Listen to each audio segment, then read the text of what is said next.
लोकसभा चुनाव के दौरान ड्यूटी में तैनात होने वाले शिक्षकों की सुरक्षा सुनिश्चित करने की मांग में वामपंथी शिक्षक संगठन ने जिला शासक को दिया ज्ञापन। आगामी लोकसभा चुनाव के लिए मतदान कर्मी के रूप में लगाए गए शिक्षकों को उचित सुरक्षा प्रदान करने की मांग को लेकर वामपंथी शिक्षक संगठन की ओर से जिला शासक और जिले के जिला निर्वाचन अधिकारी को एक ज्ञापन दिया गया।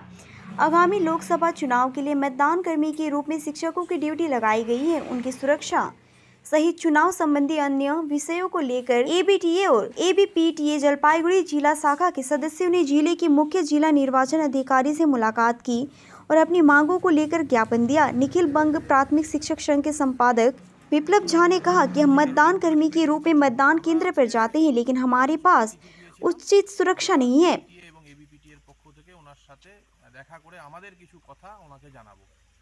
इसीलिए जिले के जिला निर्वाचन अधिकारी से मिलकर समुचित सुरक्षा देने की मांग की गई है। इस दौरान एबीटीए के जिला सचिव प्रसन्नजीत शाह समेत अन्य शिक्षक उपस्थित थे। আমরা এবিটিএ এবং এবিপিটি এর পক্ষ থেকে ওনার সাথে দেখা করে আমাদের কিছু কথা ওনাকে জানাবো। আমাদের যে বিষয়গুলো আছে তার মধ্যে অন্যতম বিষয় হচ্ছে যে যারা ভোট কর্মী হিসেবে যাবেন তাদের পূর্ণ নিরাপত্তার ব্যবস্থা করা এবং সব জায়গাতে সেন্ট্রাল ফোর্স রাখতে হবে। বিগত দিনের অভিজ্ঞতা পঞ্চায়েত পৌরসভার নির্বাচন 22 এবং 23 আমাদের করুণ অভিজ্ঞতা আছে, সেই জায়গায় দাঁড়িয়ে পূর্ণ নিরাপত্তা আমরা চাচ্ছি যে ডিসিআরসিগুলোতে যাওয়া আসা এগুলোর ক্ষেত্রে পরিবহনের সুস্থ ব্যবস্থা আমরা চাইছি। ইডিসি ভোট এবং পোস্টাল ব্যালট বিগত দিনে আমরা অনেক সময় পাইনি এবং ভোট দিতে পারিনি। যারা ভোট নিতে চাইছি তারাই আমরা নিজেদের গণতান্ত্রিক অধিকার প্রয়োগ করতে পারছি না।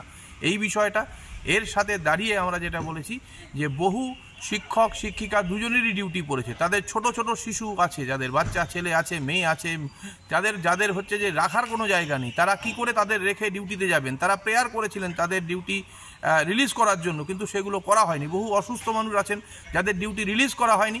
আবার অন্যায়ভাবে এমন কিছু নাম বাদ দেওয়া হয়েছে যাদের প্রয়োজন নেই, বাদ দেওয়ার প্রয়োজন নেই, তাদের নামগুলো বাদ দেওয়া হয়েছে। এই সমস্ত বিষয়গুলো এর সাথে দাঁড়িয়ে আরও যে বিষয়গুলো আছে সেটা হচ্ছে সার্বিকভাবে হচ্ছে যে এই নির্বাচনটাকে নিরপেক্ষ এবং সুষ্ঠু নির্বাচন, ভয়হীন নির্বাচন করার জন্য যা যা প্রশাসনের করা দরকার সেটা করতে হবে। যে সমস্ত ভোটকর্মীরা ভোট নিতে যাবেন তাদের ওখানে হচ্ছে যে যেখানে ডিসিআরসি সেন্টার সেখানে যাতে তাদের বাইক গাড়ি রাখার সুবন্দোবস্ত থাকে তার ব্যবস্থা করতে হবে। মালবাজারে যারা ট্রেনিং নিতে যাবেন 6-7 তারিখ তাদের যাতায়াতের ব্যবস্থা, এই সার্বিক ব্যবস্থাগুলো নিয়েই আজকে আমরা এখানে এসছি, কথাবার্তা বলবো। এবং আমরা লক্ষ্য করছি শুরুতেই যদি দেখা যায় যে ভোটের নাম কাটার ক্ষেত্রে যে একটা বিভিন্ন ধরনের হচ্ছে যে বিষয় কাজ করছে। নামগুলো হচ্ছে যে সার্কেল থেকে যখন আসছে বিভিন্ন মানে ইনস্টিটিউট থেকে, তখন সেখান থেকে কিছু নাম অমিট হয়ে যাচ্ছে, বিডিও অফিসগুলোতে আসার পর কিছু নাম হারিয়ে যাচ্ছে।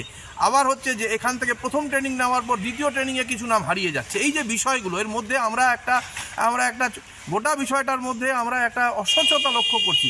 সেখানে দাঁড়িয়েই আমরা বলতে চাইছি যে শুরুতেই যদি অস্বচ্ছতা থাকে তাহলে নির্বাচন সুষ্ঠুভাবে হবে কেমন করে। এই কথাগুলোই জানান দেওয়ার জন্য আমরা আজকে এখানে এসেছি। আমরা তথ্য আকারে এই সমস্ত কথাগুলো আজকে তাদের সামনে তুলে ধরবো এবং উপযুক্ত সমাধান চাইব।